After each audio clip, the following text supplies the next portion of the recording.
Retour sur la conférence environnementale. Comme annoncé, le gouvernement a transmis la feuille de route sur la transition écologique. Et là, la FNSEA avoue sa déception. Il y a dans cette feuille de route qui a été transmise des éléments nouveaux qui n'avaient pas fait l'objet de débat au sein des tables rondes. Nous constatons donc que le gouvernement a repris sa liberté, toute sa liberté. Eh bien, nous reprenons-nous notre liberté pour dire que sur un certain nombre d'analyses, nous ne partageons pas. Nous ne partageons pas du tout l'analyse qui est faite sur le plan Éco-Phyto 2018. Il est critiqué en disant qu'il a été insuffisamment mis en œuvre par le gouvernement précédent.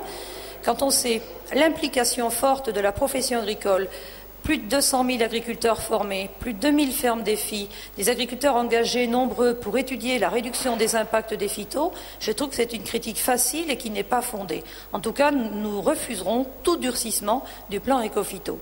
Deuxième sujet de déception, des projets en filigrane de taxation des intrants, la TIC sur les carburants, sur les intrants, notamment les fertilisants. Nous avons déjà eu l'année dernière des remises en question sur les phytos et on voit poindre cette année une taxation supplémentaire sur les fertilisants.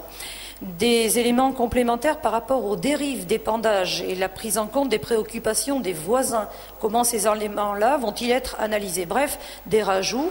Probablement qu'il y a eu des pressions d'un certain nombre de partis politiques, d'un certain nombre d'associations, mais la FNSEA et les JA resteront très vigilants sur ce qui va se décider désormais. Il y a aussi dans cette feuille de route des éléments qui concernent l'eau, et notamment une taxation supplémentaire des prélèvements d'eau. On voudrait dissuader l'utilisation d'eau qu'on ne s'y prendrait pas autrement. Là aussi, nous réaffirmons le besoin d'utiliser l'eau d'irrigation, de stocker l'eau l'hiver, et nous irons voir Madame Bateau pour le lui redire. Et enfin, sur un autre sujet, les débats citoyens qui vont s'organiser. Normalement, nous pensions qu'il revenait aux préfets de région d'organiser ces débats et de les superviser. Il semble que ce soit davantage les présidents de conseils régionaux et les conseils régionaux. Est-ce que cela sera de nature à avoir un débat équilibré et posé dans les régions? Nous avons quelques inquiétudes.